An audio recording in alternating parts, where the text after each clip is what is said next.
Здравейте, хора! Добре дошли в новото ми видео за тази игра в Roblox. 99 нощи в гората на смъртта. Тук, както виждате, това е истински случай. И от този случай са направили игра. Тук пред на вашите екрани в момента пише абсолютно всичко. Да, на ден 5 съм. Защо? Защото съм в друг акаунт, който не е мой. Сега нека да започна сама и да ви разкажа нещо. Не, знаете ли, че култистите в тази игра всъщност са били учени? А един от техните провалени експерименти е бил еленът. Сега ще казвате, а къде тогава се изпроизвежда самия експеримент? В изоставената болница. Не знам дали е точно болница, но може би повечето хора, които са били на повече дни от 10-20 и са намирали някакви изоставени сгради, 100% са намерили нещо като болница. Можете да намерите такива работи за самата игра. Не само тук в това видео, можете да намерите и в други видеа. Само да кажа, че тук в тази игра трябва да има един самолет. Тези, които са го виждали, са го виждали. Тези, които не са, много съжалявам, няма как да го покажа, ако не го намеря. Значи, този самолет е като катастрофа е станала. В някаква джунгла, доколкото аз можах да разбера. И не случайно децата са тук. Ами, едно семейство е пътувало за някъде, не знам за къде и не мога да кажа. Е пътувало за някъде и е станало катастрофа. Ей, сега ще се върна, защото трябва да пия вода.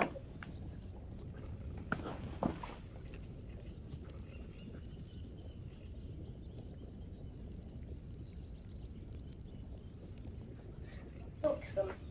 И може би някои от вас са забелязали, че на много от видеята съм болна. Да, това е така. Дори сега може да ми е различен гласа, но е така, защото съм по-добре и си пия хапчетата, предъчно сиропчетата, защото аз от хапчета много повреща. Като почна да го приемам това хапче, като си го сложа в устата, веднъж и то буквално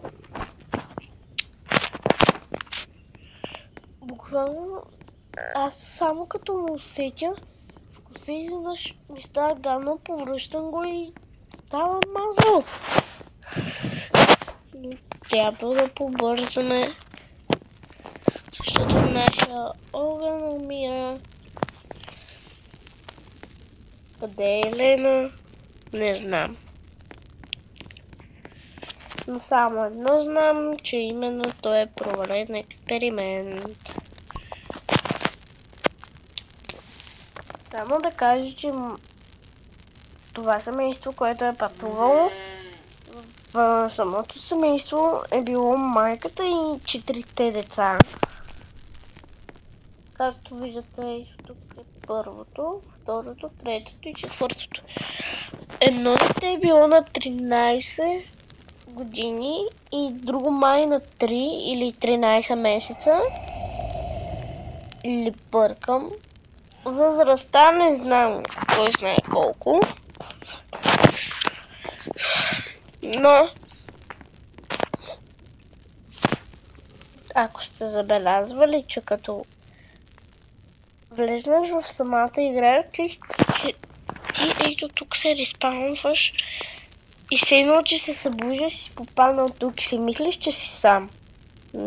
Не е така. Можете, като спасите първото дете, като му влезнете в самата стаичка, можете да забележите, че там има различни рисунки на Елена, като един е без рога, друг е с рога. Дали има женски Елен, това аз не мога да го потвърдя, но аз смятам, че има.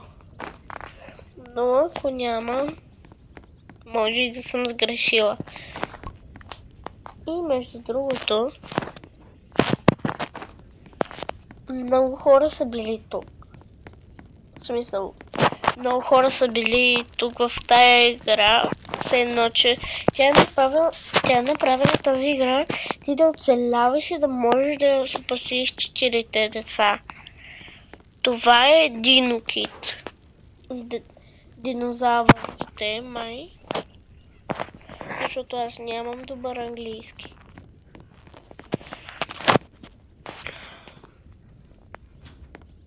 Между другото, много се радвам, че почнахме училище. Обаче проблема е, че аз не съм там. А именно защото съм болна. Ако Кати Георгиева е казвала от нея, ще разберете. Можете да идете в канала и да гласувате за мен или за нея сте в коментарите. Който е за мен може да пише Ивона, който е за Кати може да си пише за нея. Между другото, аз не одобрявам това, но не сме на тази тема. Така. Само да питам, вие харесвате ли тази игра? И ако да, защо? Какво? Аз лично не я харесвам много. Иначе, предпочитам нея пред всички игри в Roblox, дори и Brookhaven. Между другото, тези, които могат да забележат, аз си говоря на носа. Спокойно, ще имам и други видеа да се оправя, няма да съм така. Както може да сте забелязали в моите шорти. Между другото, аз много обичам да снимам за YouTube, но в момента нямам това време. Снимам, но нямам много време. Давам 5-20 минути и това е било. Нека да побързаме, защото злия експеримент ще дойде всеки момент. Ако ще дойдете. О, не. Идват култистите и ме научи. И само да кажа, че единственото оръжие към Елена е светлината. Той се страхува от огън, той се страхува от нея. Не можете да го убиете с копие, брадва, резачка и голямата брадва, с която се реже ето това голямо дърво. Само огън е вашето спасение.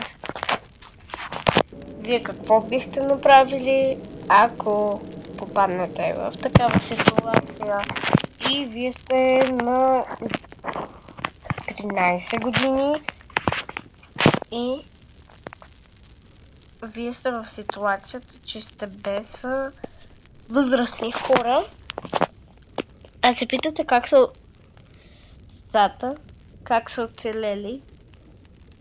Те са оцелели с съветите на майка си, които тя ги е давала, ако се изгубят някъде, ако са сами в гората и при този случай, в който те са изпаднали.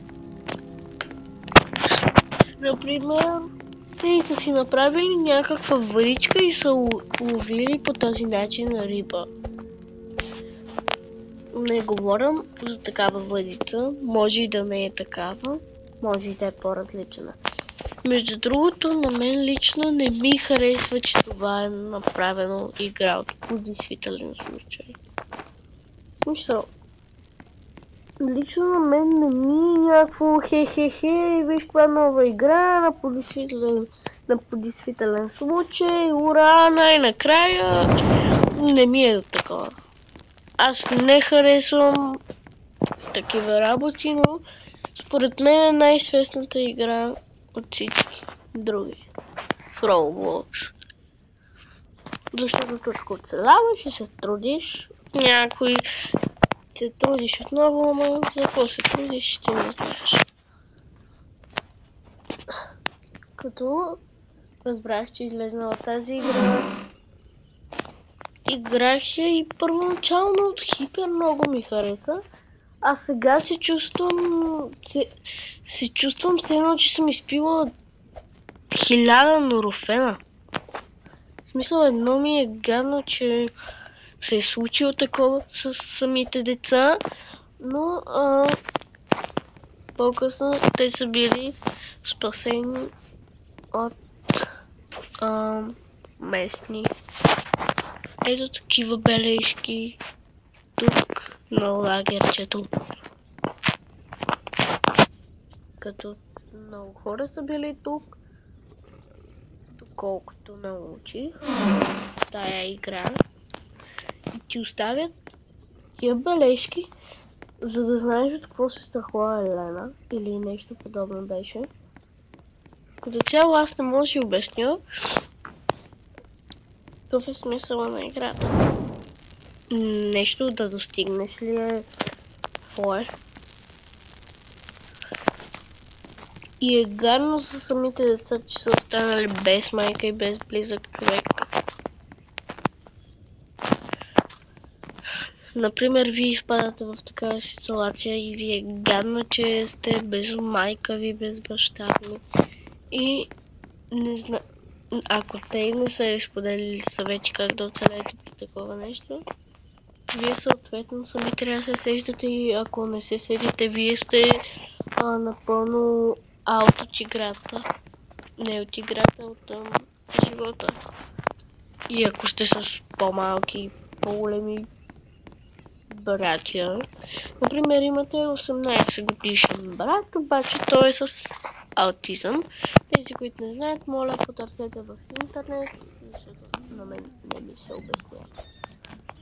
Сега ще дойде баба ти Елена. И ако ще казах баба ти Елена, то може да е женска. И сега трябва само едно фенерко да взема. И да осветявам така, за да не дойде. Между другото, ти може би гледаш някакви видеа за самия Елен, например, че той е реално същество. Например, едно видео на зловещата история зад 99 нощи в гората. Потърсите в канала на едно момче.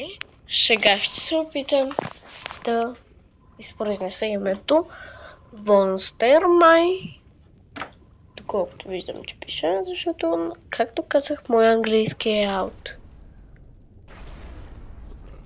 Може да знам някой думи, но аз като цяло не мога много да говоря английски. Не разбирам английски. Едва чета, може да се каже. Мога да чета, обаче аз тепърва се запознавам с това нещо. И ако се чудите, не съм втори клас. За по-любопитните ще кажа.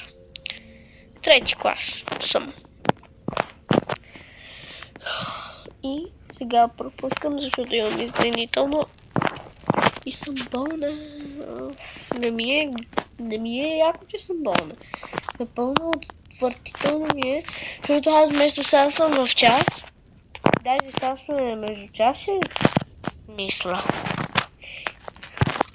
Вместо сега съм в час с другите да уча, да си напълня ума.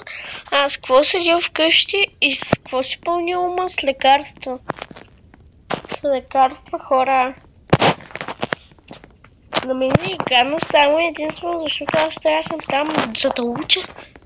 Не заради друго. На мен това ми е работата. Да уча.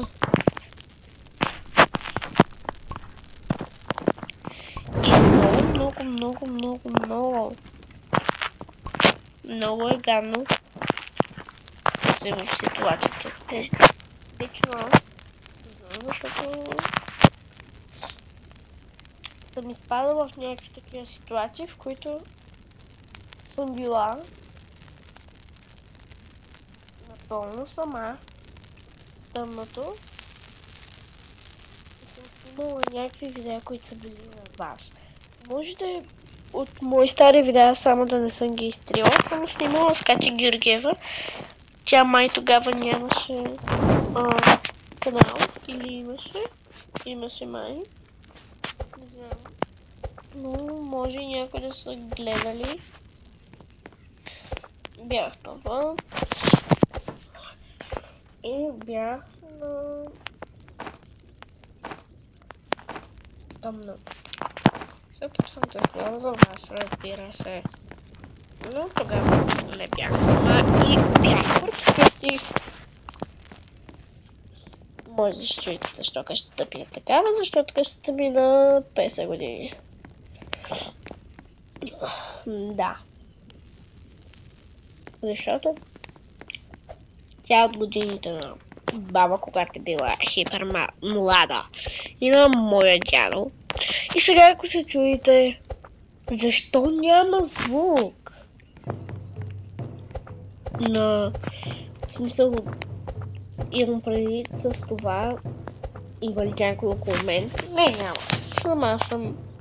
Абсолютно сама съм. Само, че съм заключила този път. Хайде бързо да съмнително и така. Също не е тести. Мисля да се отмитам от играта. Но тези, които не са играли, според мен не е кой знае колко препоръчително, но могат да я играят. Ето я самата игра.